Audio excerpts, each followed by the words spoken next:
Power का concept तभी से है जब से इंसान ज़मीन पर जीना शुरू किया। हंटर गैदर सोसाइटीज़ में पावर उनके पास होती थी जो स्ट्रॉन्गेस्ट और स्मार्टेस्ट होते थे। सर्वाइवल के लिए हंटिंग और प्रोटेक्शन ज़रूरी था, और जो इसमें सबसे अच्छा होता था वही लीडर बनता था। एंशिएंट सिविलाइजेशन, जैसे जैसे सोसाइटीज़ डेवलप हुई, पावर का नेचर बदल गया। इजिप्ट की बात करें तो पहाड़ों को गॉड ऑन अर्थ माना जाता था।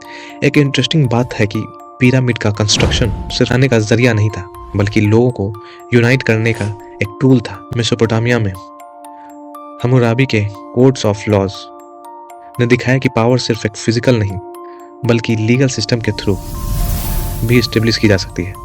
इंडस वैली के लोग अपने ऑर्गेनाइज्ड सिटीज़ के लिए जाने जाते हैं। यहाँ पावर सेंट्रलाइज थी, लेकिन एक सेंस और कम्युनिटी भी था। मिडेवल ज़माने में फ्यूडल सिस्टम डोमिनेंट था।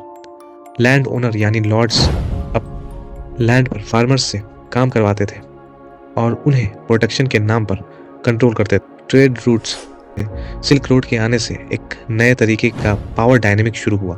अब पावर सिर्फ लैंड और मिलिट्री से नहीं बल्कि वेल्थ और ट्रेड के कंट्रोल से भी डिफाइन होने लगी। टेक्नोलॉजीज जैसे वाटर मिल्स और गन पाउडर ने भी पावर के डायनेमिक्स को चेंज किया। हर नए एरा के साथ पावर के नए स्ट्रक्चर्स और सिस्टम डेवलप होते गए। स्टोरीज और इंसिडेंट ये दिखाते हैं कि पावर का कॉन्सेप्ट सिर्फ फिजिकल स्ट्रेंथ तक सीमित नहीं था, बल्कि ऑर्गेनाइजेशनल, लीगल और इकोनॉमिकल फैक्टर भी इसमें शामिल होते गए। मॉडर्न एरा में नेशंस का कॉन्सेप्ट एक रिवोल्यूशनरी शिफ्ट था जो दुनिया की पॉलिटिक्स, इकोनॉमी और कल्चर पर डीपली इम्पैक्ट करता था। इस रिवोल्यूशन की कहानी समझने के लिए कुछ इम्पैक्टफुल इंसिडेंट्स और स्टोरीज पर नजर डालते हैं जो इस टॉपिक को ज़्यादा एंगेजिंग बनाती है। कॉलोनिज्म एक ऐसा वक्त था जब यूरोप के नेशन जैसे ब्रिटेन, फ्रांस और स्पेन ने बाहर तक अपनी पावर को एक्सटेंड करने का सोचा। इमेजिन एक 15वीं सेंचुरी पोर्टुगीज शिप जो वास्को डी गामा के लीडरशिप में इंडिया के पहुंचती है। ये सिर्फ एक ट्रेड मिशन नहीं था, ये एक रेस का हिस्सा था जिसमें हर यूरोपियन नेशन चाह रहा था कि उसका कंट्रोल ज़्यादा से ज़्यादा ट्रेड रूट्स और रिसोर्सेज पर हो। कॉलोनिज्म काफ़ी डिस्ट्रक्टिव भी था। 19वीं सेंचुरी के ब्रिटिश राज के टाइम इंडिया को गोल्डन बर्ड कहा जाता था, लेकिन कॉलोनियल एक्सप्लॉयटेशन ने इंडियन इंडस्ट्रीज और लोकल गवर्नेंस को वीकन कर दिया। इस दौरान नेशंस की पावर के बीच का कंपटीशन ह्यूमैनिटी और एक्सप्लॉयटेशन के बीच एक बैटल बन गया। इंडस्ट्रियल रिवॉल्यूशन एक टर्निंग पॉइंट था जिसमें फैक्ट्रीज और मशीन्स ने नेशनल पावर को रीडिफाइन किया। मैनचेस्टर सिटी का एक सीन्स इमेजिन करो। 19वीं सेंचुरी का वक्त, एक तरफ फैक्ट्रीज की चिमनीज से निकलता धुआं, दूसरी तरफ बच्चों के हेल्थ से बनाई हुई छोटी इंडस्ट्रीज का स्लो डिक्लाइन। यहाँ से ब्रिटिश इकोनॉमिक शिफ्ट होती है मास प्रोडक्शन और टेक्नोलॉजिकल इनोवेशन की तरफ। इस रिवॉल्यूशन ने सिर्फ ब्रिटेन ही नहीं, जर्मनी और अमेरिका जैसे नेशन को भी एम्पावर किया। रेलवेज और स्टीम इंजन ने न सिर्फ इंडस्ट्री को बूस्ट किया बल्कि मिलिट्री पावर को भी एक्सपोनेंशियली बढ़ाया।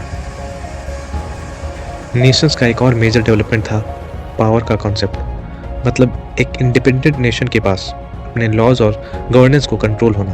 1648 का एग्जाम्पल लेते हैं, जिससे यूरोप में पावर का मॉडर्न कॉन्सेप्ट ओरिजिनेट हुआ। पहले किंग्स और एम्पेरियर्स ही सब कुछ कंट्रोल करते थे, लेकिन इस ट्रीटी ने क्लियर बाउंड्रीज और नेशनल इंडिपेंडेंस का आइडिया एस्टेब्लिश किया। इसका एक और एग्जाम्पल 20th सेंचुरीज में यूनाइटेड नेशन का फॉर्मेशन है, जहां पावर को प्रोटेक्ट करना और मेंटेन करना इंटरनेशनल लॉज का एक इम्पॉर्टेंट पिलर बन गया।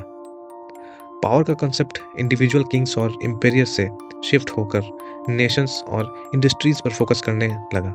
अब पावर का मतलब था टेरिटरीज, बाउंड्रीज का control, technologies, industrial advancement, the power of ideas का पावर काफ़ी अंडरएस्टिमेटेड है, लेकिन में ये सब बड़ी फोर्स रही है। डेमोक्रेटिक आइडियाज़ ने मोनार्ची को चैलेंज किया और रेवोल्यूशन लाए, जैसे फ्रेंच और अमेरिकन रेवोल्यूशन। इन आइडियाज़ ने पूरी दुनिया में नए पॉलिटिकल और सोशल मूवमेंट को जन्म दिया। प्रिंटिंग प्रेस नॉलेज को स्प्रेड करना शुरू किया और आज के ज़माने में इंटरनेट ये रोल प्ले कर रहा है। आइडियाज़ एक इनविजिबल लेकिन पावरफुल टूल है जो सोसाइटीज़ और नेशन को शेप करता है।